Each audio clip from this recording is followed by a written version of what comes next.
Hi, I'm Gabriel with AniCamp.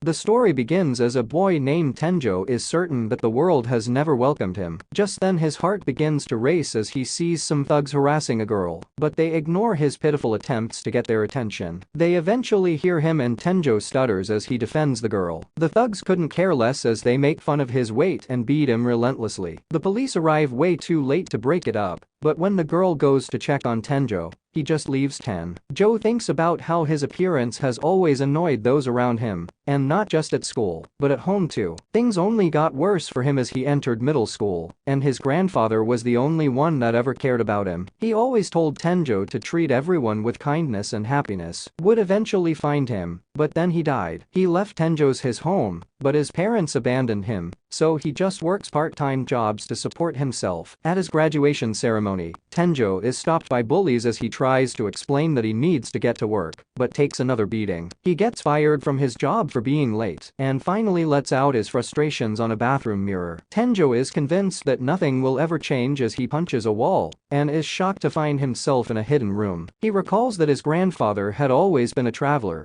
and would always bring back strange souvenirs. After he goes through a strange door, a screen pops up and reveals that he has acquired several skills, including one titled First Time Traveler to Another World. He wonders what kind of door it is, and another screen pops up to explain that it's a door to another world. The door's master can utilize its many functions, and it cannot be destroyed. He realizes this menu popped up because he also has the appraisal skill, and uses it to see all his other skills. Then brings up his stats, but isn't too happy about the embarrassing results, as everything is level 1. A menu explains that leveling up grants 10 points that can be distributed to stats. Other worlders get 20 instead of 10. However, those that are first-time travelers to a different world get 100 points each level up. A look outside reveals he's in fact in another world, and he finds a letter he can't read. Fortunately, he earns a skill that allows him to comprehend all languages. The letter is from a sage that has left the house to anyone that finds it, and no one else will be able to enter thanks to magic. Picking up a sword reveals that it's the great omnipotent sword that can cut through anything, but only when used by Tenjo. He falls trying to wield it though, and learns that numbers indicate proficiency from 1 to 10. He is a level 1 swordsman, so he finds another weapon. It's the absolute spear that is said to be able to pierce through anything, but again only if it's used by Tenjo. The death sight is just as fearsome as it can kill even a god of death, and any cut made no matter how small will prove fatal to the one who receives it. Tenjo tries out all the weapons and determines that they are all incredibly dangerous. He can't understand why he is able to wield such weapons, and finds that he has the true martial arts skill. It allows for death use of all weapons and forms of hand-to-hand combat. Puts the weapons away as he thinks about how he actually isn't able to use them that well,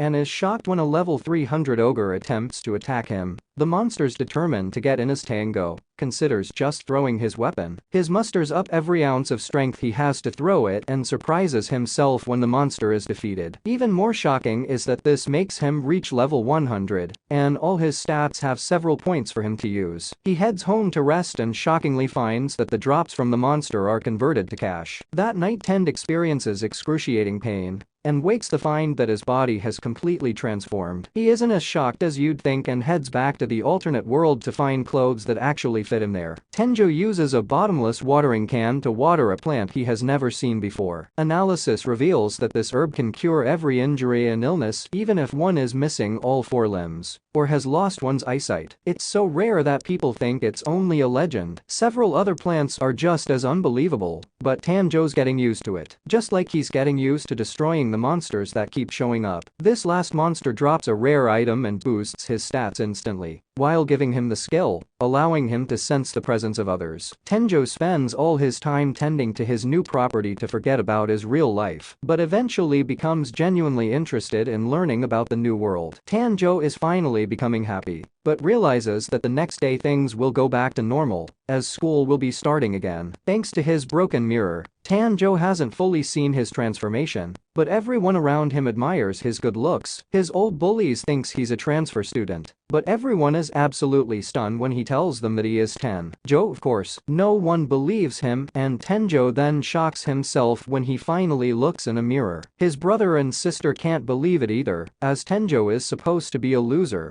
but he explains that a lot happened over the summer. Their conversation is interrupted as a girl has come looking for Tanjo, and it's surprised to see that he has slimmed down quite a bit. She must remind a very confused Tanjo that she was the girl he rescued by the convenience store. She had desperately been trying to find him to say thank you, and invites Tanjo to join the super elite OE Academy. Her name is Kiri, and her father is a member of the academy board. He's grateful, but explains that he doesn't have the aptitude for such an elite school. His siblings would like to take his place, but Kiri rejects them. Their daily words and deeds have been thoroughly investigated, and she would never invite anyone that has hurt Tanjo. She explains that the academy prioritizes strength of character above all else, so Tenjo will do just fine. Kiri's father, named Tuka, thanks Tenjo for rescuing his daughter. Tenjo tries to say that it wasn't a big deal, but Kiri points out how everyone else just looked away. Tuka even offers to pay for his tuition, but Tenjo once again puts himself down by pointing out that he's not a genius like those at the academy. Tuka believes that a genius is merely someone that is able to find the right way to direct their efforts more quickly than others. The academy was built for people like Tanjo, and all he needs to do is take his time and begin to face himself. Tsukasa insists that he take a trial enrollment, and later we see that Tanjo stands outside his first class's door. He fears that he won't be able to fit in,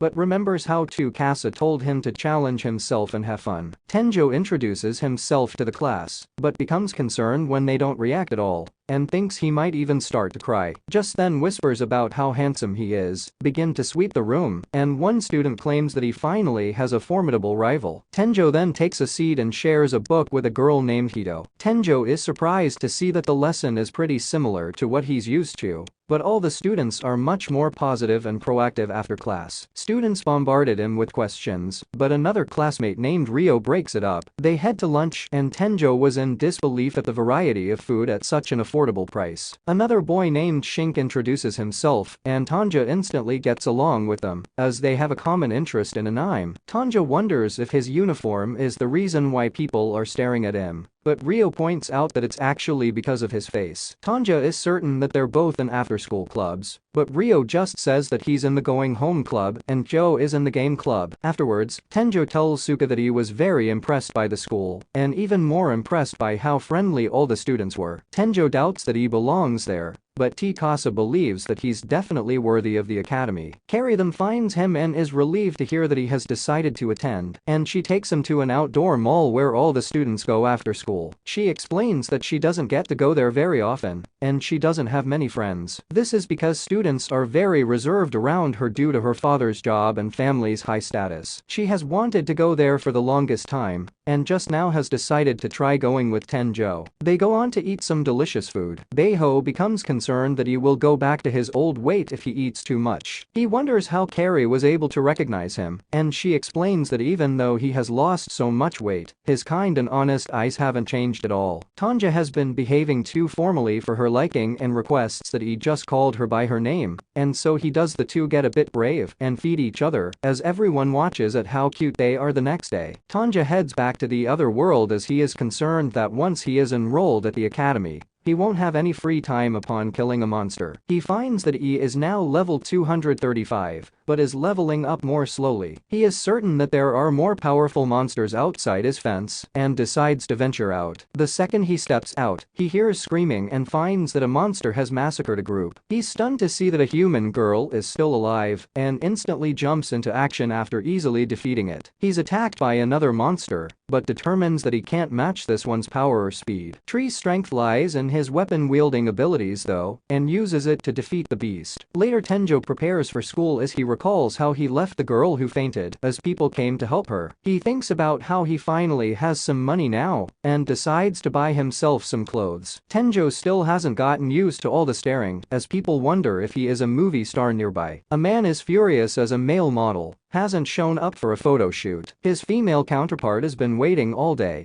but they can't do the couple shoot without the guy. The photographer determines that he must use his last resort and proclaims that they will have to find another man somewhere in the shopping mall elsewhere. Tenjo's overwhelmed by all the options at a store. He is approached by two girls and becomes nervous, as he thinks it's some kind of high-pressure sales tactic. Turns out that they just want to accompany him while he shops, so he decides to just let them down politely sometime later. He wonders if he handled that situation correctly, just as we see that the girls haven't moved an inch. I wonder if he's some kind of god. Just then the man in charge sees Tenjo and asks him to be his male model 10. Joe doesn't want to let everyone down and decides to help them out. They begin and the photographer can't help but think Tanja is a bit stiff, so the female model named M does her best to calm him down. Tan realizes that Mio is such an efficient worker and decides to put in more effort for her sake. The photo shoot continues. Astro can hardly contain his excitement, but everyone is glad to see that the photo shoot has gone so well. Back in the other world, the girl Tenjo saved wonders who he was. Seemingly fed up, she heads out as her guardians wonder where their princess is going, and she explains that she's going to him. She is told that it's impossible for someone to live in that forest, but she's determined to thank him for saving her life. She is warned that there will be incredible danger,